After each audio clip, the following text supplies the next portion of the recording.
पाताळगंगा नदीमध्ये पुष्पा सिनेमातला सीन, हजारो gas cylinder गेले वाहून। पनवेल तालुक्यातील मुसळधार पावसामुळे पाताळगंगा नदीला आलेल्या पुराचा फटका HPCLच्या गॅस सिलेंडर गोदामालाही बसला। राज्यभरात पावसाने धुमशान घातला आहे। मुंबई आणि ठाण्यात पावसाचा जोर थोडा ओसरला आहे, पण नवी मुंबई आणि पनवेल परिसरात जोरदार पाऊस सुरू आहे। अशातच पनवेलमध्ये अभिनेता अल्लू अर्जुनच्या पुष्पा सिनेमातल्या सीनसारखी घटना पाहण्यास मिळाली। पावसामुळे एका सिलेंडरच्या गोदामाला तडाखा बसला, त्यामुळे थोडे थोडके नाही तर तब्बल 3000 सिलेंडर पाण्यात वाहून गेले। लाल सिलेंडर पाण्यात पाहून लोकांना पुष्पा सिनेमातला सीन आठवला, पण आता HP कंपनीची मात्र पंचायत झाली आहे।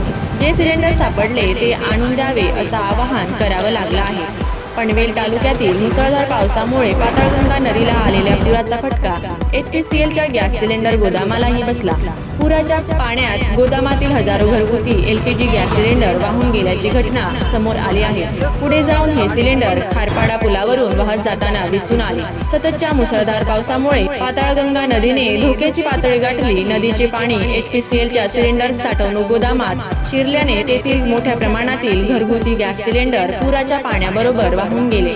घटनेची माहिती मिळताच संबंधित यंत्रणांनी परिस्थितीचा आढावा घेतला असून वाहून गेलेल्या सिलेंडरचा शोध घेण्याचे काम सुरू आहे। या घटनेत कोणतीही जीवितहानी झाल्याची माहिती अद्याप समोर आलेली नाही। दरम्यान चावणे येथील HPCL Patalganga LPG bottling plot मधून पाताळगंगा यामधून परिसरामध्ये झालेल्या अतिवृष्टीमुळे अंदाजे 3000 सिलेंडर यामध्ये काही गॅस भरलेले आहे आणि काही रिकामे गॅस सिलेंडर आहे। गॅस सिलेंडर पाताळगंगा नदीमध्ये वाहून गेले आहे। हे गॅस सिलेंडर ज्या नागरिकांना सापडले असतील त्यांनी तात्काळ HPCL कंपनीकडे अथवा जवळच्या HPCL डीलरकडे तहसीलदार कार्यालय खालापूर, पेण तहसीलदार कार्यालय किंवा उपविभागीय अधिकारी पेण यांचे कार्यालयात जमा करावेत असं आवाहन जिल्हा प्रशासनाकडून करण्यात येत आहे। दरम्यान चावणे येथील HPCL येथील प्लांटमधून पुराच्या पाण्यात अंदाजे 3000 सिलेंडर वाहून गेले असून त्यातील 1000 सिलेंडर रिकव्हर केल्याची माहिती जिल्हा आपत्ती व्यवस्थापन अधिकारी यांनी दिली आहे।